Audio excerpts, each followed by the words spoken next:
21년도 해외 주식 거래대금 1위 키움증권이 미국 주식이 처음이라면 누구나 $40 드려요. 차세대 국내 해외 통합 MTS 영웅문에스샵 출시 기념. 지금 바로 영웅문에스샵을 다운받아 $40 받아가세요. 해외 주식은 원금 손실 발생 가능하며 그 결과는 투자자에게 귀속되오니 유의하세요. 멍거앤 버핏 회원을 위한 선물을 준비했습니다. 투자 공간 세미나 중 인기가 많았던 특강들, 그리고 장우석 부사장의 6차 세미나 강의까지. 멍거앤 버핏 응원회원 되는 방법이 궁금하시다고요? 미주미 채널의 가입 버튼을 누르시고 멍거앤 버핏반을 선택하세요. 여기에 이항영 장우석의 시황 레포트, 그리고 250개의 미국 주식 프리미엄 강의 무제한 수강까지. 쉽고 간편한 가입 절차 후 미국 주식과 한층 더 가까워지시는 것은 어떨까요? 이 자세한 사항은 미주미 채널에서 확인하세요. 네, 월스트리트 모닝 브리핑 함께하고 있습니다. 현재 시각 7시 6분 지나고 있고요. 자, 오늘 보니까 월요일인 것처럼 출근길에 살짝 차량이 많더라고요. 여러분들도 이제 조금 서둘러야 합니다. 네, 힘든 출근길 저희 월스트리트 모닝 브리핑과 조금은 힘내셨으면 좋겠습니다. 뭐 이래도 힘 안 나시겠지만 그래도 우리가 긍정적으로 생각해야 뇌가 속아요. 네, 여러분 제가 늘 말씀드렸죠. 저는 스스로를 속이면서 아침에 일어난다. 나는 피곤하지 않다 하면서 일어나고 있고요. 이분은 제가 봤을 때는 한 10년 넘게 이러시지 않을까라는 생각이 듭니다. 미국 주식에 미치다 이항영 전문위원 함께합니다. 위원님 어서 오세요. 네, 안녕하세요. 이항영입니다. 위원님 출근하실 때는 뭐 거의 뭐 차가 길이 막히지 않죠? 아, 근데 오늘은 말씀하신 대로 네. 제가 매일 뭐 새벽 4시 곧 언제로 오는데 그때부터 그 고속도로 가는 거예요. 경부고속도로 좀 막히는데 오늘 좀 막히더라고요. 아니, 막힌다면 줄이 서 있죠. 그러니까 어디 갔다가 이제 지금 돌아오시는 분들도 아니 그게 아니라 계신가? 월요일에 항상 출근하시잖아요. 그쵸, 지방으로. 그쵸. 그런 차들이 좀 일찍 줄 서 있는데 네. 동호대교 이런 데부터 서 있죠. 한남대교 이렇게 고속도로 들어가려고. 네. 다들 뭐 열심히 출근해서 이 시대 아버지 어머니 돈 벌어야죠. 네. 자, 미국 시장 분위기가 쉬어갈 때 다 계속 좋았어요. 그러니까 네. 하루 이틀 올라갈 땐 그러려니 했고 3일 날도 네. 이거 뭐 속으면 안 된다 그랬는데 4일까지 올라가니까요. 그쵸. 그럴 때 모르죠.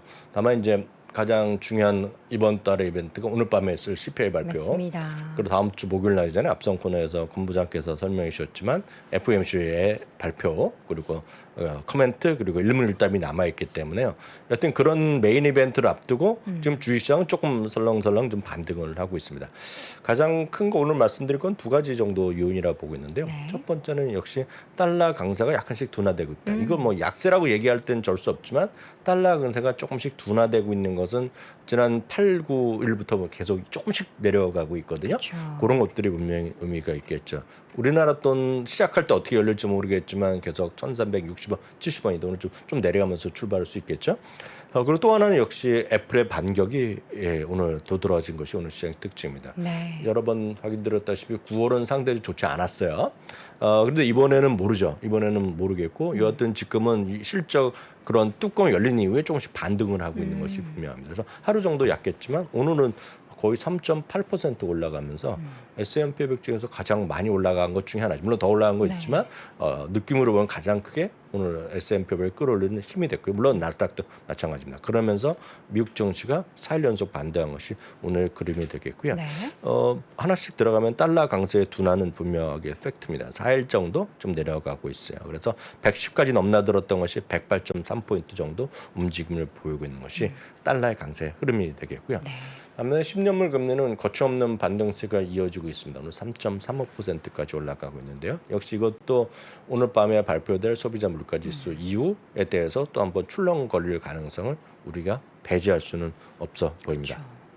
근데 뭐 이 가운데 분위기가 참 그런 것 같아요. 좋을 네. 때는 10년물 국채금리가 아무리 올라도 빅테크 기업들의 주가는 네, 뭐 무슨 상관이야 하는 듯이 주가가 올라가지고 네 맞습니다. 또 떨어질 때 안 좋은 분위기가 있으면은 뭐 10년물 국채금리가 올라서 기술주가 하락했어 어쩔 수 없어 이렇게 얘기하고 그러니까요. 금리나 채권을 분석하는 분들은 주식을 하는 사람보다 좀 10배는 똑똑하다고 보고 있거든요. 그래서 쉽지 않은 영역입니다. 한마디로 네. 좋은 지적하셨고요.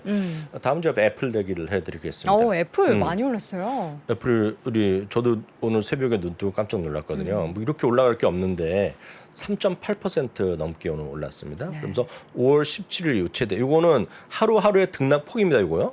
등락포입니다. 네. 그 주가 자체가 아니라 등락포인데 그래서 요 날이 5월 27일이라는 겁니다. 5월 27일 이후 최고로는 상승폭이 최고라는 거가 되겠고요.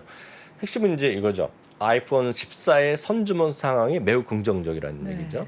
물론 이제 가격이 엄청 올랐잖아요. 가격이 엄청 올랐고 물론 이제 우리 입장이고 다른 웬만한 나라 이제 안 오른 나라가 몇 나라 있죠. 미국이 안 올랐고 중국 등이 안 올라갔는데 이 어떤 선주문 상황이 지금 알려지기 시작했는데 매우 긍정적인 평가가 오늘 또 어디서 나왔냐? 블룸버그에서 나오는 거죠. 네. 그래서 약간 그 경우에 약간 다른 수가 있는데요.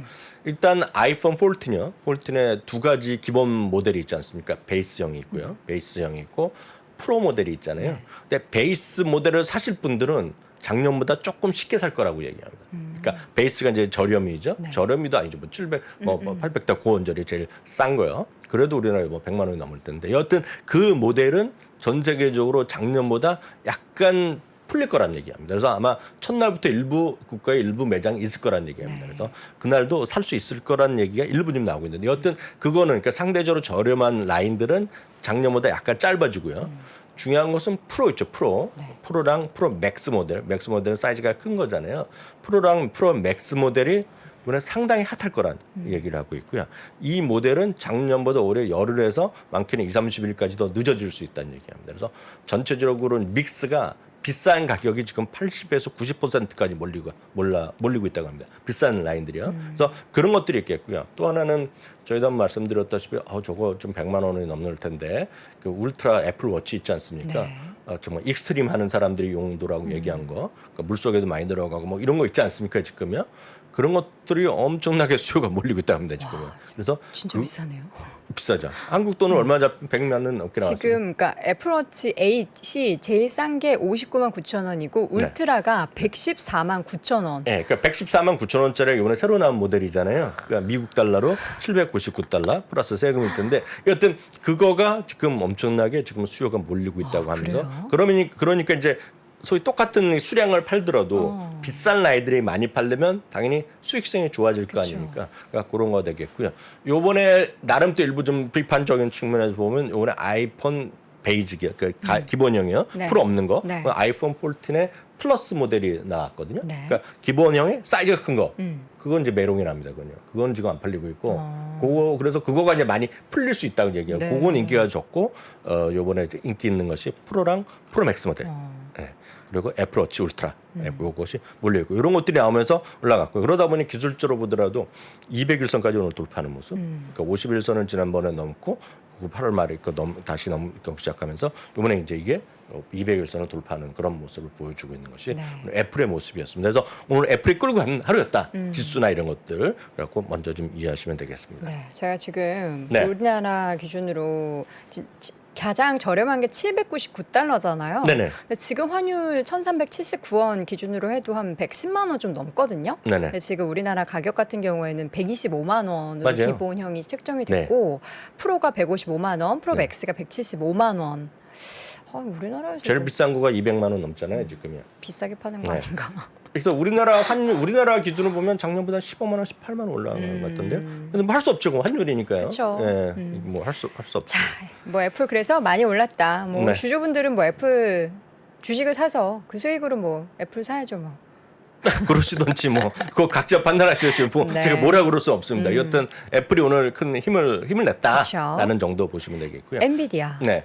오늘 또 하나 이제 특징은 역시 금리는 좀 올라갔지만 달러가 이제 약해지고 있잖아요. 조금 약해진 것은 달러가 약해지는 것은 가장 좋은 건 역시 기술주에 좀 원기 회복할 수 있어요. 뭐 그런 거란 상관없이 엔비디아가 오늘 0.8% 정도 반등했고요. 테슬라가 한 1.5% 정도 반등했습니다. 그래서 테슬라는 요즘 보면 여전히 미국에서 가장 핫한 뉴스로 계속 뿌리고 있는데 어떤 관심 있는 분들한테는 여전히 테슬라만한 건 없을 것이다. 자, 전기차에서 그거에 대해서는 많은 분들이 공감대를 아마 갖고 계실 것 같고요. 참고적으로 보면 근데 당연히 한번 오늘 시간이 없어서 다 못 하겠는데 나중에 기회 되면 내일이라도 말씀드리겠지만 아시다시피 로빈후드 있지 않습니까? 네. 로빈후드이 이제 이슈가 많이 있는데 로빈후드이 이번에 인덱스라는 것을 발표했어요. 어떤가요? 인덱스를 발표하면 뭐 아마 많이 보신 분 계실 것 같고 공부하시면 좋아하시면 찾아보실 텐데요. 모든 이제 인덱스라는 것은 기본적으로 크게 보면 시가총액을 베이스로 합니다. 그러니까 당연히 그래서 S&P 500에서 7% 차지하는 게 그 애플이 되겠고요. 또 하나 이제 당연히 나스닥도 마찬가지고 다만 다우지수는 n분의 1이랍니다. 그래서 평균이라고 보시면 되겠다. 약간 개념이 다른데 요번에 이제 그 로빈후드이 그 효과 그의 성과로 상관없이 로빈후드이 뭘 발표했냐면 100개 종목으로 인덱스를 구성했는데요. 이번에 흥미롭습니다. 시가총액이 아니고 가격 n분의 1도 아니고 흔히 얘기해서 저는 이제 좋아하는 표현인데 확신이라는 표현이 있지 않습니까? 컨빅션이요. 컨빅션을 기반으로 지수를 만들어냈어요. 그게 뭐냐면 얼마나 오랫동안 갖고 있는지 얼마나 많이 우리 개인 투자자들 로빈후드의 개인 투자자들에 포함되어 있는지를 갖고 만들었어요. 그러면 좀 가벼운 종목도 많이 포함되지 않나요? 그게 아니죠. 절대 아니죠. 왜냐하면 그게 이제 가벼운 종목도 있는데요.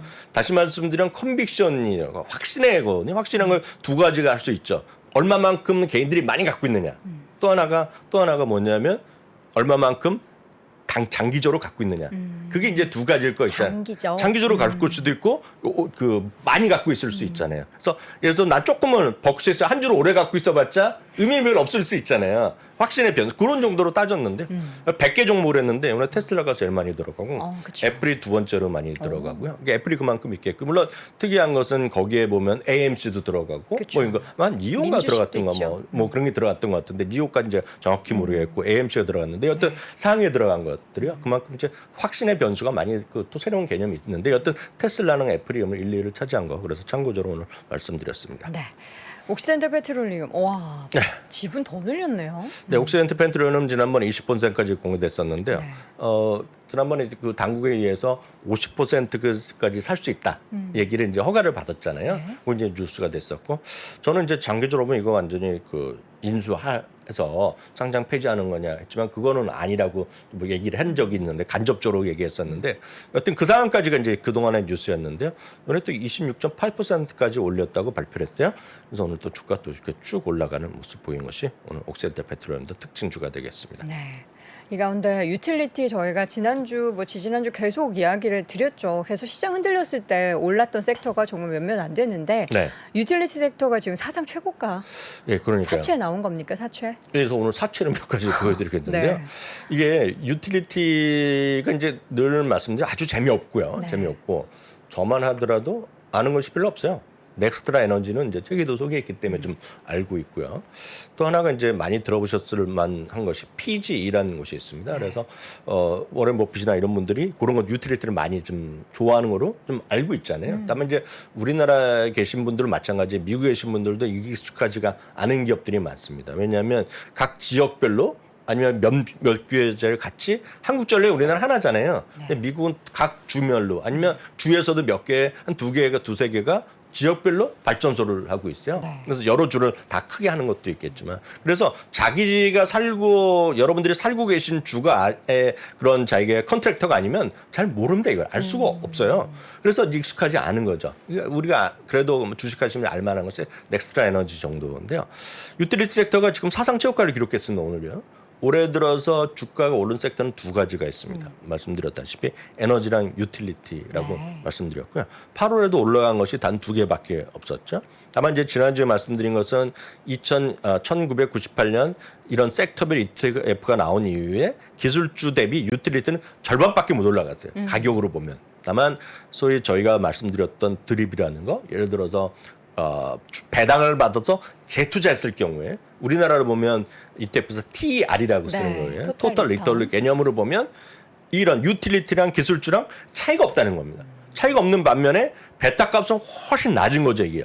그래서 이게 저도 그거는 한 달 전에 처음 알았지만 그런 사실관계를요. 하여튼 유틸리티가 지금 무섭다. 그러니까 상승폭보다 진짜 이거는 장기적으로 투자하시는 분들한테 맞는 것이 아니냐. 라는 점에서 다시 한번 유틸리티 이런 게 있다 그래서 오늘 좀 말씀드리겠고요. 네. 오늘 보면 몇 개가 또 사상 최고가 그리고 52주 최고가는 은근히 많습니다. 지금 이게 상당히 시장에서 의외인데 다만 이제 그런 것들 우리가 익숙하지 않거나 저게 되겠어 하는 것들이죠. 얼타뷰티입니다. 얼타뷰티는 이번에 실적 발표하면서 주가 크게 올라갔었잖아요. 네. 얼타뷰티는 이제 쉽게 해서 소매점 같은 경우는 화장품 소매점의 유통망이거든요. 온라인도 하는데 얘네가 물론 자체 브랜드도 갖고 있거든요. 그러니까 그런 것들인데 이제 거기 보면 이제 미용 우리를 보면 헤어샵도 있고 네. 우리나라 보면 페디큐어라고 하나요?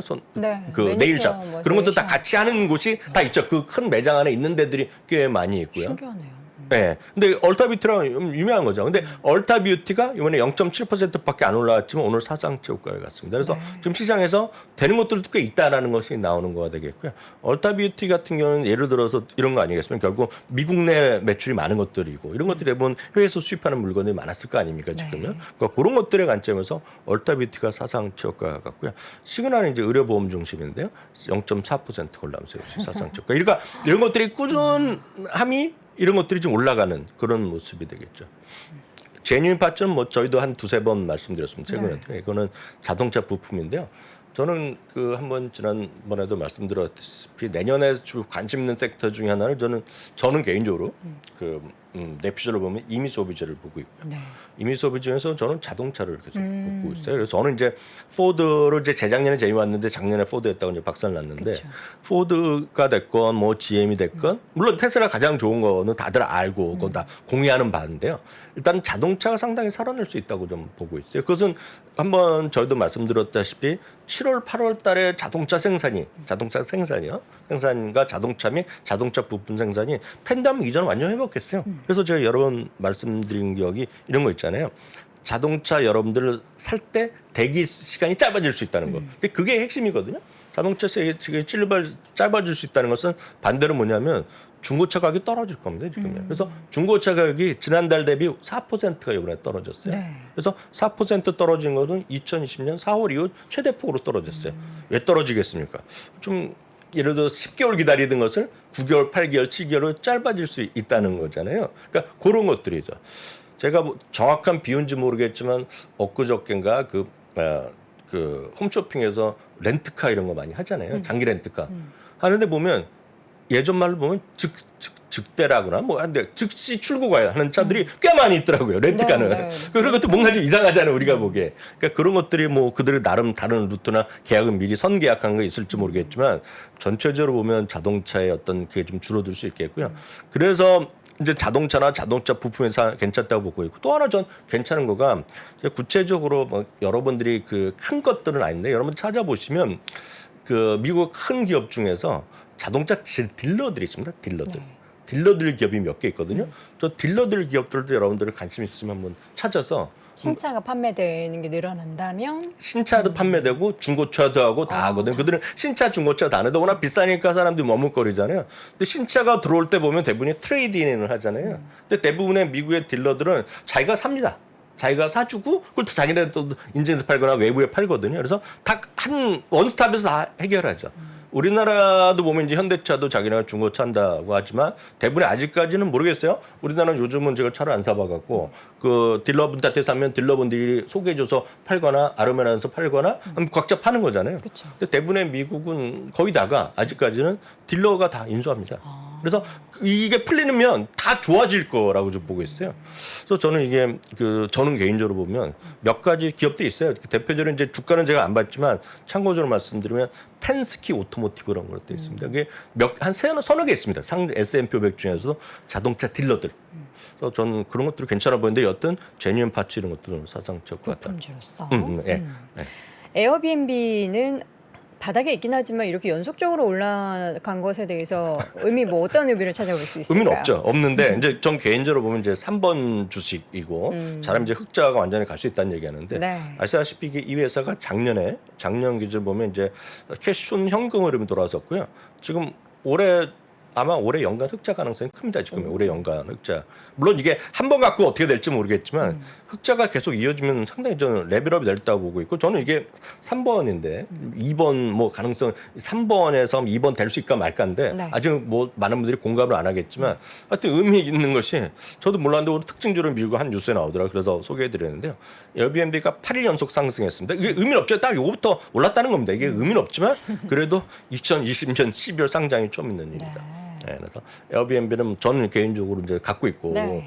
뭐 반토막 나서 엄청 물려 있지만 저는 이 흑자가 확실히 되면 좀 더 살 거거든요. 한번 여러분들 이제 이런 거 3번이라는 것도 분명히 아시면서 보시면 좋을 것 같아요. 네, 종목 이슈 봤고요. 이제 오늘 밤 발표되는 CPI 내용 네, 잠깐 요만 이게 정리해볼까요? 간단히 정리하면 딱 마감 시간 맞출 수 있을 것 같습니다. 소비자 물가 지수가 드디어 오늘 밤 발표하는데요. 8.5가 지난달이었는데 8.12 나올 가능성이 있겠고요. 코어는 말씀드렸다시피 약간 올라갑니다. 올라갈 가능성이 크죠. 가장 큰 거는 이제 쉘터입니다. 그러니까 렌트비 이런 것들이 여전히 우상향하는 모습이 있고 최근에 조금 꺾여 있지만 그게 가장 큰 요인이 되겠고요. 아마 월별로 보면 마이너스 나올 가능성이 크다고 얘기합니다. 그래서 그 정도가 있겠고요. 여기 말씀드린 대로 중고차 가격이 떨어진 것이 큰 역할을 했을 것이다 라는 정도 일단 이해하시면 되겠고요. 관련해서요. 오늘 아마 주목할 것은 한두 개가 있는데 오늘 발표의 그 발표 자체도 있지만 기대 인플레이션이 어느 정도 나올지 아마 단기적으로 1년짜리 기대 인플레이션을 에 대해서 크레딧 스위스는 2% 이하까지 떨어졌다면서 상당히 기대감을 갖는데 그건 뭐 소수 의견이니까 그렇게 계셔야 되겠고요. 필요하시면 마켓워치 요 기사 찾아보시면 상당히 긍정적으로 얘기하고 있습니다. 그렇지만 너무 그 장밋빛으로 희망을 볼 때는 아니라서 제가 구체적인 말씀 안 드리겠고요. JP모건은 오늘도 다시 인플레이션을 피크 쳤다는 얘기를 하고 있다는 거 일단 참고하시면 되겠습니다. 다만 여전히 시장은 이런 최근에 CPI 자체가 여전히 높은 상황에서 PR도 높고 그렇기 때문에 여전히 주가는 크게 떨어질 수 있다라는 구겐하임 같은 경우에 의견도 있다는 거. 그래서 요거는 제가 토요일 날 제가 혼자 하면서 잠깐 녹화해 놓은 게 있기 때문에 이런 경고의 목소리가 분명히 있기 때문에 시장을 아주 적극적으로 지금 물량을 확 늘리거나 그런 것보다는 좀 계속 말씀드리면 보수적 관점에서 분산 투자에 좀 집중하시길. 그리고 메인 이벤트는 오늘도 있겠지만 다음 주 목요일까지 보고 하자 이렇게 말씀드리고 싶네요. 네, 알겠습니다. 이렇게 해서 오늘도 월가 이야기, 특히나 오늘은 종목 관련한 이야기 참 많이 전해드렸는데요. 저희가 이전에 참 사상 최고가 종목도 이야기 많이 했었던 그 시절이 갑자기 그리워졌습니다. 다시 돌아오기를 좀 염원해 보도록 하겠고요. 오늘 월가 소식 이 시간에는 미국 주식에 미치다 이항영 전문위원 함께했습니다. 위원님 고맙습니다. 네, 감사합니다. 자, 이렇게 해서 오늘 월스트리트 모닝 브리핑 준비된 순서는 모두 마무리가 됐고요. 여러분들이 지난주부터 계속 오매불마 기다리셨던 김프로님이 오늘 컴백을 하십니다. 김프로님 컴백을 환영한다 하시는 분들은 지금 바로 좋아요 버튼을 눌러주시기 바라겠습니다. 지금 1,200분 정도 눌러주셨는데 몇 분이 더 좋아요 버튼을 눌러주실지 김프로님이 잠시 후에 다 확인하실 거니까요. 지금 방금 좋아요 버튼 함께 환영의 의미로 눌러주시기 바라겠고요. 저는 내일 오전 6시 30분에 어김없이 돌아오겠습니다. 여러분 고맙습니다.